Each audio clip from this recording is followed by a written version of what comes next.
పరలోకానికి పాడైపోతున్నప్పుడు నువ్వు ఎక్కడికి వెళ్ళాలా?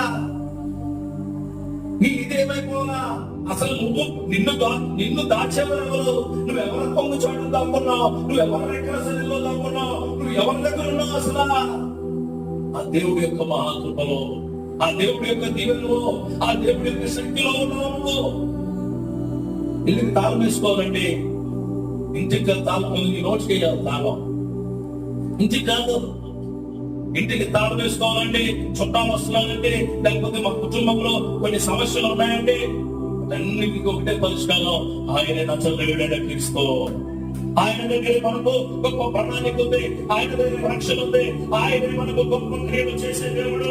ఆ దేవుడు తప్ప ఇంకో దేవుడు మన జీవితాన్ని గొప్ప చేయలేడు, మన జీవితాన్ని లేవనెత్తలేడు. ఈ మాట చెప్పడం కదా, దేవుడికి స్తోత్రం కలుగును గాక. ఆ దేవుడే